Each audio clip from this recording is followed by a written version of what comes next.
The first time Clara Bell saw smoke rise from another cabin, she did not yet know the difference between warmth and warning. Her arms were buried to the elbows in snow, scraping at a frozen patch of earth with a tin spoon. Her youngest, Will, clung to the back of her wool skirt, crying not from fear or cold but from hunger so deep it made him shiver. By then, the boy barely remembered what cooked food smelled like. The wind howled down from the ridge with the kind of scream that made men look to their guns before their doors, and the sound of cracking wood split the air from 3 homesteads down. She saw it, a streak of black smoke, too wide, too sudden, and too angry to be from any chimney. Then the glow, orange and wrong, another cabin gone. Clara did not scream. She just stood there, frozen, both because her feet were numb inside stiff boots lined with rabbit fur, and because there was nothing left in her to scream with. She just wiped the back of her hand across her face, already raw with windburn, and whispered something her children couldn't hear. Then she picked up the spoon again. This was the 3rd fire in 8 days. The settlers called it the kindling curse. Some blamed resinous logs. Some said the sap in those new pine beams turned homes into tinderboxes when the fire in the hearth got too low or too hot. Others blamed frost itself, claimed the wicked freeze squeezed moisture into the beams, and when that ice warmed, it cracked and popped, and all it took was a rogue spark, or even heat leaking between warped boards. But no one blamed the builders. No man ever did. They blamed God, the trees, the wind, the native ghosts, the curses from back east, but not the ones who'd laid every plank, sealed every seam, and pitched every roof without ever asking how cold this valley could get come January. Only Clara had asked, and she was the only one who wasn't living in wood. 3 months earlier, Clara Bell had stood on the edge of what the men called settler ground. It wasn't marked with any post or sign, but the invisible boundary ran clean between 2 hills where wagon wheels had rutted the snow. South of it, homesteads rose in rows like chess pieces. Cabins, smokehouses, sheds, and unfinished barns stood crooked but proud, and north of it, just white emptiness. No one claimed that side. Clara had chosen the north. She did it the day after her husband died in his sleep, when the fever he caught from helping dig out the Reynolds family finally sank into his lungs. She didn't tell the other women, and she didn't ask the men. She just harnessed the mule, loaded her boys, Will, Eli, and baby Tom, and started dragging their gear across the invisible line. "You'll freeze before you can pitch a wall," the storekeep said when she bought extra blankets. "What happened to the cabin?" asked Pastor Reese, squinting at her like she was daft. "I'm not staying in a cabin," she answered, and left it at that. They watched her for a week. Some mocked, some warned, some offered tools, even a hammer or a saw. But when they saw her start stacking snow, hand-packed brick by brick, they only laughed harder. A few called it an igloo. One woman, Mrs. Dobbs, asked if Clara was Inuit now. One man offered to trade firewood for a turn in the snow hut. She didn't answer. She just kept building, and the boys helped. It wasn't even shaped right, they said. Too wide at the base, too low at the top. The chimney, a bent length of tin pipe scavenged from a stove the Reynolds abandoned, was stuck in at an angle. The entrance had no door, just a snow tunnel with blankets nailed at the end. But Clara didn't care how it looked. She cared that snow did not burn. She cared that when you packed it tight enough, it held the heat in. She cared that inside that dome of silence, where snow muffled the wind, her boys could sleep without coughing from smoke or shaking from the chill that whistled through cabin slats. Inside the snow walls, lined with deerskin and bark, her breath didn't fog up quite as fast. The floor, dug into the earth, was layered with thick reeds and packed dirt that held heat better than any plank, and her stove, built from clay over stone with a pipe running sideways into a side tunnel before it exited, burned one log all night, slow and quiet. But that was before the fires, before the panic started. The first cabin to burn belonged to the Miller family. 3 boys, a dog, and a mother who screamed so loud the whole ridge heard. It caught just before dawn, when the frost was thick enough to choke a horse, and men were still in their beds. They found only the mother alive, cradling a boy half burned from the waist down. No one spoke much that day. The second fire hit 4 days later. Then came the third. After that, no one laughed at Clara. But they didn't speak to her either. They didn't know what to say to the woman who'd packed her life into snow and kept living while the rest watched their roofs catch fire, one by one, in the dead of winter. She had become something other, a bad omen, a reminder. When Pastor Reese came to pray over the ashes of the Barneses' place, he avoided even looking north. He saw the round white lump across the frost field, and seemed to flinch. Clara watched him from inside the snow dome. She sat near the stove with baby Tom in her arms and a pot of root mash warming over a slow flame. She didn't cry. She hadn't cried in weeks. She just rocked him, slow, steady, and quiet as the frost ate at the world outside. Then came the sound, not of fire, but of boots. It was dusk, the sky purple and thin,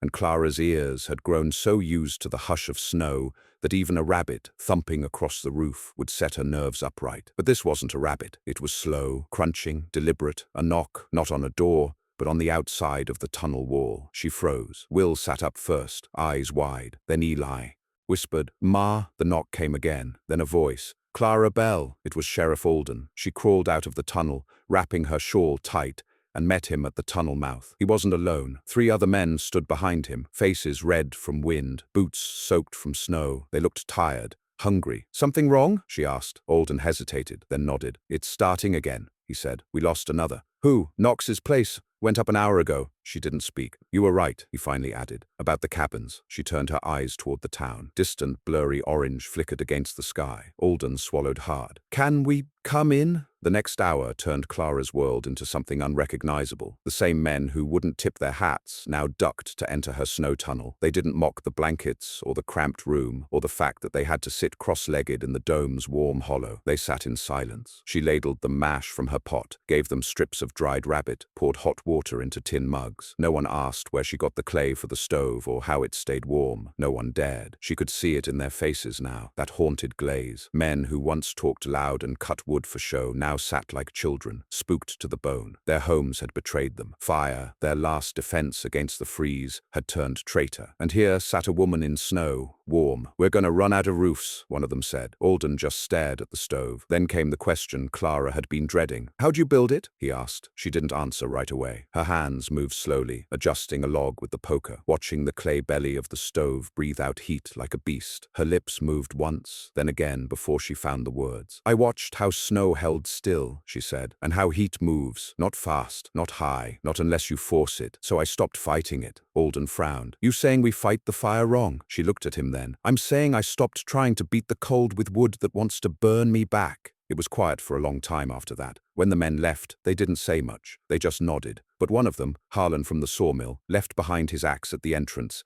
leaning it in the snow, a silent offering. By the next day, the smoke from the Knox cabin had faded, but word had not. Settlers began checking their roofs every hour. Some started digging holes behind their homes. Some tried to seal their chimneys. Others just stared north, watching the strange dome that hadn't cracked or burned. By the 3rd day, 2 more cabins were gone, and by the 4th, settlers began whispering something else entirely. Not crazy or Igloo, but something far more desperate. "Ask her. Maybe she'll help. Maybe she knows something." Clara did not answer the first calls. But on the 5th day, a boy came, thin, shivering, carrying his baby sister wrapped in a horse blanket. His mother had sent him. "Ma said ask if you'd show us how you made it," he said. "We can trade." Clara stepped outside and looked over the hills. The town had grown quiet. Smoke from chimneys was thinner, and people moved fast between cabins like they were afraid to linger near their own homes. The frost was so thick it crackled beneath her boots. She looked down at the boy, then back toward her tunnel. She thought of her own sons, of that first night she'd dug the floor bare-handed to get beneath the frost line, of her husband's coat now wrapped around the baby like a second skin. Then she nodded once. "Tell your ma to bring the clay." And thus the first snow home began. Not for Clara, but for those who had laughed, and by then,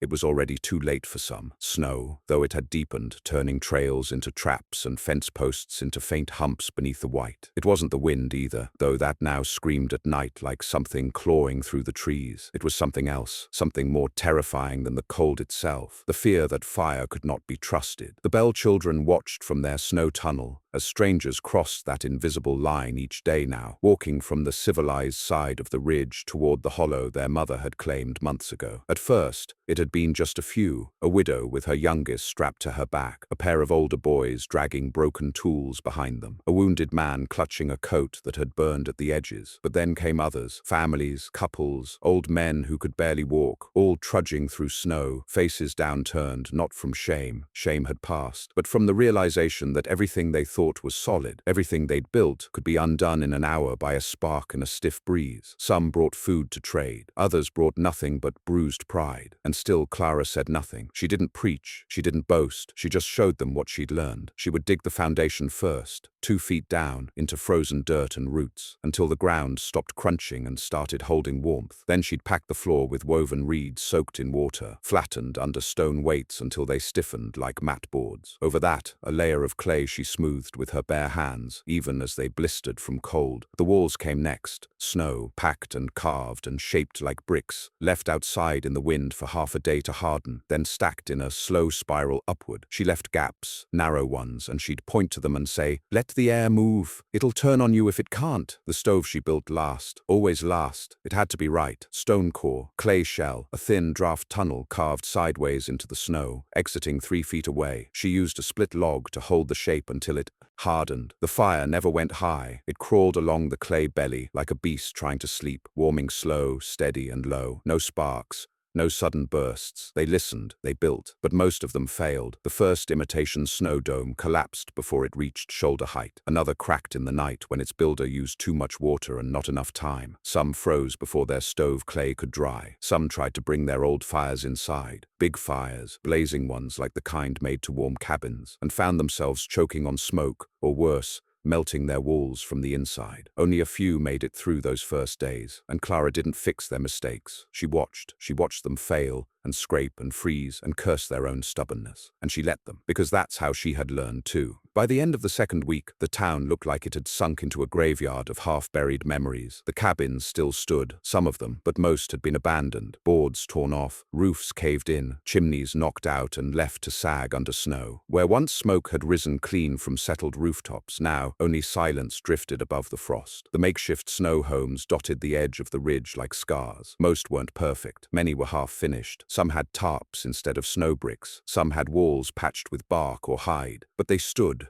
and the fires had stopped. Not the ones inside. Those burned slow, safe and steady. But the deadly ones, the traitorous blazes that had turned homes into death traps, those were gone. It was as if the valley had held its breath, waiting. Then came the night of the screaming wind. It started just after sundown. The sky, already dark by 4 in the afternoon, went black by 5. The stars vanished behind a sudden cloud wall that tore down from the mountains like a curtain. The first gusts snapped branches clean off and flung them across the snow like kindling. Then the white came, sideways, violent, blinding, a storm not of slow-falling flakes but of needles, tiny spears of ice riding on air so cold it stripped the skin from your lips before you could close your mouth. Inside her dome, Clara woke to the sound of snow collapsing from above, but not her own roof. It was a sound from outside, distant but unmistakable, the thunk and whoosh of a tarp being torn from a neighbor's tunnel, followed by the cry of a man scrambling to cover it. She sat up, shaking frost from her blanket, and crawled to the tunnel mouth. The wind screamed down it like a voice, high and wailing. She squinted into the dark and saw nothing, but heard a voice. "Help! Someone! Our wall!" Then it was swallowed by the storm. She had no coat on, just her wool layers, patched and thin, and a scarf half unraveled from months of wear. But she grabbed the fur bundle she'd saved, the one meant for baby Tom, and pulled it around her shoulders, then lit the small lantern at the dome entrance and crawled into the tunnel. Eli followed. Stay, she snapped, harsher than she meant. "Watch your brothers. Keep the fire going. Don't let it go out, you hear?" He nodded. His eyes were wide with fear, not from the storm, but from the idea that she might not come back. She didn't say goodbye. She crawled out, dragging the lantern. The wind knocked her sideways before she could stand. She had to crawl, one hand in the snow, the other holding the dim yellow light. The storm swallowed sound. It stole heat like a thief. Her breath turned to ice on her lips before she could exhale. But she pushed forward, toward the broken dome. She found it 15 yards downwind. It belonged to the Mathis family, a man, his wife, and their 4 children. The snow tunnel had collapsed under a fallen branch, and the chimney hole had been ripped free, allowing snow to fill the interior. They'd tried to plug it with hides, but the wind kept tearing them away. She shouted, but the wind swallowed it. She dropped the lantern, grabbed the end of the nearest hide, and jammed it over the hole with her knees and hands. Her fingers bled as they clawed at the snow to pack it down. A moment later, another pair of hands joined hers. Small, fast, the Mathis boy, 12, mute. Together, they sealed the gap. Not perfectly, but enough. She didn't wait for thanks. She just nodded once, turned,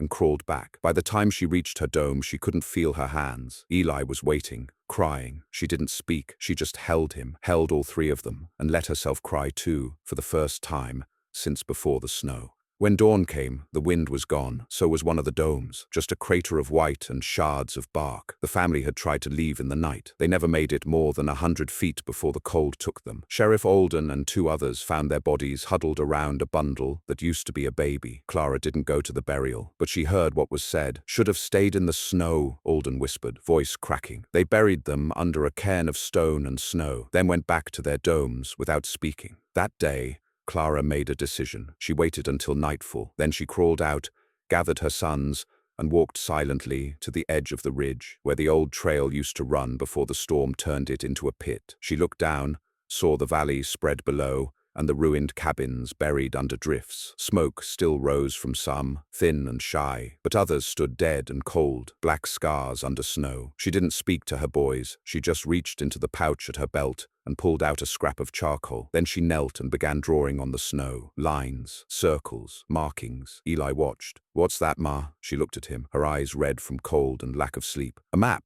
she said. "Of what?" "Of the ones left." She was marking who still had a dome, who still had a stove, who still had breath in their lungs and smoke rising from their pipes, who still had children alive, who hadn't made it. When she finished, she stood and looked out at the white world. Then she turned to the boys. "If we don't help them build better," she said, "they'll all be gone come spring." Will looked up. "Even the preacher, even him." She gathered the boys close. "We don't need fire to save us. We need each other." Then she looked back once more toward the cabins and the town beyond and knew what had to be done. It began, as most things did in the valley that winter, with silence and cold. But the silence that came after Clara Bell's map was different. It wasn't the stunned quiet of grief or the frozen hush that wrapped around the world after a blizzard. This was the silence of men thinking. It was the silence of the town realizing they would not make it to spring if they did not change how they lived. And the only person who seemed to know how to survive was the widow in the snow. That silence cracked a few days later when Pastor Reese came knocking on the snow tunnel again. It wasn't a loud knock, just a soft scraping of glove against packed ice, but it carried the weight of more than a visit. Clara crawled out slow, half expecting another awkward apology or another offer to pray for her soul in case she'd fallen in with some Arctic heresy by building like the natives did. But when she pulled back the flap and stepped out into the bitter morning haze, she found something else. He wasn't alone. 6 people stood behind him. 2 were children. One was an old woman who used to run the stitching table at the chapel, and the others, men whose names she hadn't spoken since the first snowfall, stood with bowed heads,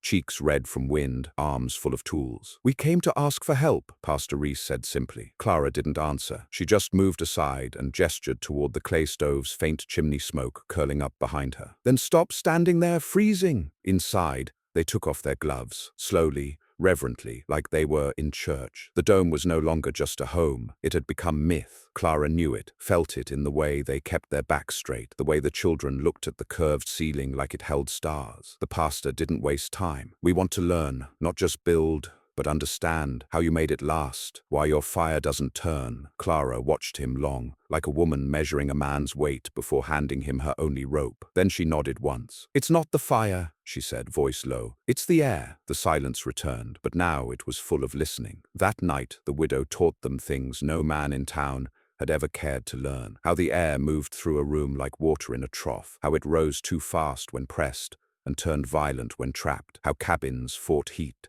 with force, shoving it into corners with stoves so hot they dried the walls like kindling. How the snow, packed just right, acted not as barrier but as a gentle hand cupping warmth, letting it settle, making it stay. She showed them her tunnel system, how the air came in from one side, passed low near the floor, and curled up into the stove's draft pipe, carrying smoke with it but leaving the heat behind. She explained that snow domes didn't leak because they didn't resist. They adapted. They breathed. The old woman, Mrs. Henley, shook her head slowly. "All this time, we thought it was just a hut, a poor woman's last chance." Clara met her eyes. "It was, but poor folk learn fast, or they die." Reese knelt near the stove. "Will you help us build another?" Clara didn't answer. She pointed to Eli. "He'll show you. I've got other families coming tomorrow, ones with babies. They'll need deeper floors, better clay." Reese nodded. And just like that, what began as an act of survival turned into something else entirely. A school, a gathering, a slow, quiet revolution of snow. By mid-February, There were 19 domes scattered across the north side of the ridge. Some were lopsided, some had tarred roof patches, some had chimney stones so crooked they looked like they'd topple with a whisper. But they were warm, they were standing, and they had not burned. In the heart of each was a stove built on Clara's pattern, slow draw, flat-stoked, fed with a trickle of wood that burned smooth and steady all night. The clay belly glowed faintly from the inside, a dim red pulse in the cold world. Clara built none of these herself. She supervised, watched, corrected, let the settlers blister their fingers and curse their ignorance until they earned the right to warm their hands. Even the men who had once mocked her came crawling now, not in pride but in desperation, worn thin by frost and memory. Harlan from the sawmill, who once offered her trade for a night in her snow womb, now stood mute in her tunnel, cap in hand, waiting to be told how thick to pack his walls. She made him start by digging, alone. Then there was the Thompsons, whose cabin still stood but who hadn't burned a fire in a week after the sparks from their last log shot up through a cracked stovepipe and nearly took the rafters. They built their dome behind their house, and their 2 children refused to sleep inside the cabin again. They say the wood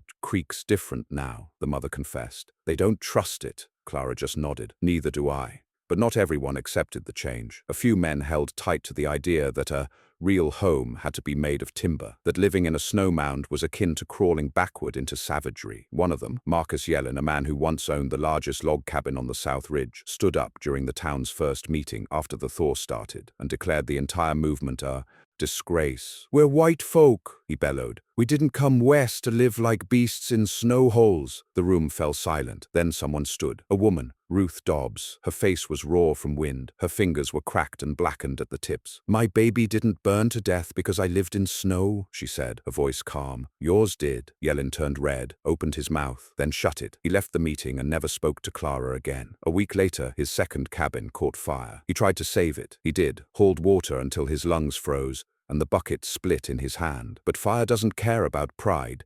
It eats what it can reach. By dawn, he was living in the snow too, and yet the cold did not relent. Even as March neared and the sun rose higher over the mountains, the wind still clawed through the trees, and the frost still lay in layers so thick that wagon wheels cracked beneath it. Game had vanished weeks ago. The river was frozen solid to the bottom, and the store cellars, already half empty, were now locked behind weak boards and rationed stamps. Food became a whisper, a fear that stalked even those with shelter. Clara knew the signs, the silence between bites, the way the children gnawed at roots without flavor, the thinness in her own arms. So she gathered the women, not the men, the women. They met in her dome, cramped and bent, knees knocking together as they passed a single tin cup of broth. "We can't wait for spring," Clara said, voice hoarse. "It might not come fast enough." "We've no more flour," said one, "and the rabbits have all gone." "There's dried bark," Clara replied. "Some kinds won't kill you, and the seed roots, boiled long enough, they'll keep a child breathing." A murmur passed through the dome. "And if they don't?" one whispered. Clara didn't flinch. "Then we die warm, together." But she wasn't done yet. She had a plan. That night, Clara sent Eli with 2 other boys to the old mine trail where the frost had cracked the ground into pits, but the wind didn't reach. They found 4 coyotes dead from hunger, and 1 elk, half-buried, frozen solid, ribs like wagon spokes. It took them 2 days to cut the meat free, 3 more to dry it inside a smoke vent that Clara built from an old cabin chimney buried in snow. They fed 19 families on that meat. It bought them 2 more weeks, just enough to see the first thaw. It came quiet, almost cruel in its softness, a trickle through the snowpack near the creek, a drip from a dome roof that hadn't leaked in months. The children noticed first, mud on their fingers, water at the toes of their boots. But it was enough to make Clara believe they might live. That morning, she stepped outside her dome and stared at the sun. It wasn't warm, not really, but it was light, and light, for the first time in months, felt like hope. She walked to the edge of the ridge and saw them, 23 domes now, some melting, their shapes sagging in the sun, but inside families still breathed. She closed her eyes, and when she opened them again, she saw something she hadn't expected. Smoke, black, wrong, rising from the South Ridge, another cabin, another fire. Only this time, it wasn't one of theirs. It was from the storehouse, the food, the last food in town. She turned to run, but she already knew. By the time Clara reached the edge of the ridge, the smell had already reached her nose. It wasn't the scent of hearth fire or stove smoke. This was sharp, dirty, angry, a mixture of scorched canvas, singed pine beams, and something far worse, burning salt pork. The storehouse was gone. Flames had already eaten through the front wall by the time she and a half-dozen others stumbled through knee-deep snow into the clearing. Smoke rose in thick curls, black and fast, snatched by the wind and flung skyward like curses hurled at God. The storehouse had always been the fallback, where the last sacks of cornmeal, flour, dried beans, salt meat, and preserved goods were kept for emergencies. The men had taken pride in it, building it fireproof with a stone foundation and a sheet metal roof hammered from old wagon parts. It had lasted 2 winters. Now it was nothing but a memory igniting into ash. Sheriff Alden was already there, black soot smeared across his face, coat scorched at one sleeve. 2 men stood with him, hands blistered, eyes wide, faces slack with horror. No one was speaking. The fire was too far gone to save anything, but they still stood there like men watching the burial of a relative they'd never liked but desperately needed. Clara moved past them, quick, her voice cut through the smoke. "Anyone inside?" Alden shook his head. "It was locked when it caught. Far as we can tell, no one's hurt." Then he added, quieter, "Except all of us." The others said nothing. Wind blew sparks into the brush. One of the men began stamping them out with his boots, but the snow handled most of it, for now. "What started it?" Clara asked. Alden didn't answer. His face said more than his mouth ever could. She narrowed her eyes. "Who lit it?" Now he looked at her, ash clinging to his lashes, voice low. "We found boot prints at the back door, small ones. Looked like a child." Clara frowned. "Why would a child?" "They weren't stealing. Nothing was missing before it burned. It wasn't hunger, Clara. It was someone trying to end it." That didn't make sense, not until she heard the whisper from one of the men behind him. "This was punishment." Another man nodded grimly. "You let the fire die in your home. It finds you elsewhere." A shiver, not from cold, ran through Clara's bones. They weren't just afraid of burning now. They were assigning it a will, like fire itself was choosing who to punish. She stared back at the dome-dotted field to the north, where the snow houses sat melting in the morning sun, where small plumes of white smoke rose calm and steady from bent chimneys. They were warm, alive, untouched, and now they were envied. She turned back to Alden. "You think someone did this?" she said. "Because we stopped burning cabins?" He didn't reply. He didn't have to. That night, Clara doubled the watches. She told the women to sleep in shifts and keep a poker near their doors. The men she trusted, Alden among them, patrolled the ridge in pairs, eyes always turned south. The storm season had passed, but something darker now crept into the snow. Jealousy. It had begun slow, like a fever in a single house. A comment here, a stare there, a few mutterings about abandoning tradition or living like scavengers. But now it had grown teeth. It had eaten the storehouse. What would it devour next? The domes, Clara knew, were next. Not by fire, at least not at first, but by rumor, resentment, sabotage, and maybe, just maybe, desperation. She called a meeting, not in the chapel ruins, burned weeks ago, not in any cabin. Too many had crumbled. They met at the frozen riverbank beneath the ridge where the wind couldn't reach and where the sound of breaking ice masked secrets. When the final snow melted from the ridge, it revealed more than dirt and grass. It revealed graves, some fresh, marked with sticks and torn cloth, others older, forgotten beneath the freeze. It revealed splinters of broken cabins and black rings where fire had eaten the life from once proud homes. It revealed the scars of a winter not everyone survived. But it also revealed something else. The domes had held. They were sagging now, their proud curves slumping under thawing snow. The clay chimneys that once breathed heat now dripped mud and ash. But the people inside them, those who had risked ridicule, rejection, even violence, stood upright in the spring sunlight, blinking as if they hadn't seen color in months. Clara Bell emerged from her dome with her sons at her side. Her dress was patched in 5 places, her hands rough as tree bark, and her hair tied back with a scrap of twine. But she walked tall, not because she was proud, but because she was still alive. And so were her boys. The thaw came fast. Streams rushed where trenches had been. The clay floors inside the domes turned soft. The smoke pipes clogged, but by then they didn't need them. The sun warmed the land again. Children laughed without coughing. People began planting. The domes had done their job, and now they could go. No one tore them down. That was the first sign of change. Where once people had mocked them, called them ice tombs, snow graves, cold holes, they now walked around them like old shrines. Some were used to dry meat, others repurposed for storing tools. A few remained as cool shelters for spring babies swaddled in deerskin. And yet as the weeks passed, something strange happened. The settlers didn't rebuild the cabins, not most of them. Some tried. They hauled timber again, measured and sawed, and tried to forget the sound of crackling rafters at night. But most didn't bother. They dug into hillsides instead, used clay and earth. They asked Clara how to make a stove that wouldn't betray them. They asked how to shape air, how to sleep with heat that didn't bite, and she showed them. She taught with fewer words now, just gestures, diagrams in the dirt. Her boys, too, had learned. Eli could now build a proper draft tunnel in under an hour. Will helped pack clay, while baby Tom, now walking, mimicked everything with stubby hands and laughter. By midsummer, 20 families had rebuilt with earth instead of pine. They called them root homes, pit houses, warm hollows. The names didn't matter. What mattered was they learned. And when the first rain of the new season came, and it fell not on rooftops but on domed hills and packed clay walls, Clara stood in it, bareheaded, smiling. Sheriff Alden visited her one morning in late June. His hat was pulled low, and his boots were caked with mud from the river path. She was mending a split basket behind the dome when she saw him. "You're a hard woman to find," he said, resting one hand on a fence post. Clara didn't look up. "Maybe I didn't want to be found." He didn't smile, just leaned on the post and took in the land. "I'm leaving," he said. Now she looked at him. "Where?"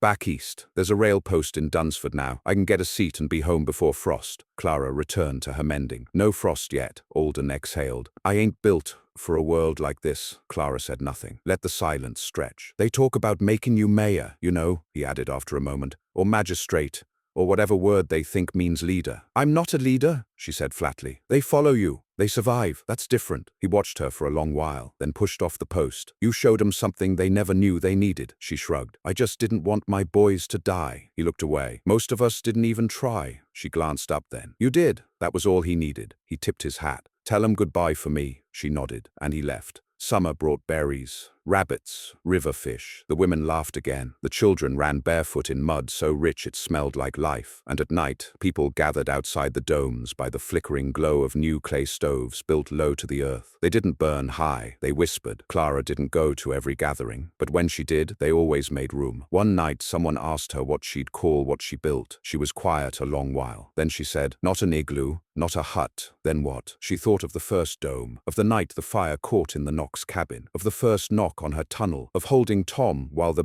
world burned around them, of the map she drew in the snow, of Alden stepping forward instead of away. She looked up at the stars. "I call it proof," she said. They didn't ask again. Autumn came gentler than usual. The trees held their leaves longer. The wind didn't bite. The sky was a deep blue that stretched wide and forgiving, but still they prepared. Now when people built, they built low, with earth, with patience. They asked before cutting trees. They carved vents and sealed chimneys. They shared clay. No one forgot the winter. One morning Clara stood with Eli and Will at the edge of the old trail, where the invisible line once divided settler from fool. She pointed down to where the snow had covered everything. "That's where we started," she said. Eli nodded. "People still think we were crazy," Clara smiled. "They'll forget how hard it was." "People always do," Will frowned. "What if they build the old way again?" "Then someone'll have to remind them." He looked up. "Me?" Clara rested a hand on his shoulder. "If you remember what matters." "What matters?" "That you don't fight the cold with fire that hates you back. You fight it by refusing to be alone." He didn't fully understand, but he nodded anyway. The snow domes were gone by the second winter, melted, flattened, returned to the earth. But the homes that stood in their place held the shape of memory. Low curves, thick walls, careful stoves. They didn't call them igloos anymore. They didn't call them anything strange. They called them homes. And the line between us and her vanished. They stopped mocking the widow and started thanking her. But she never asked for that. She never asked for credit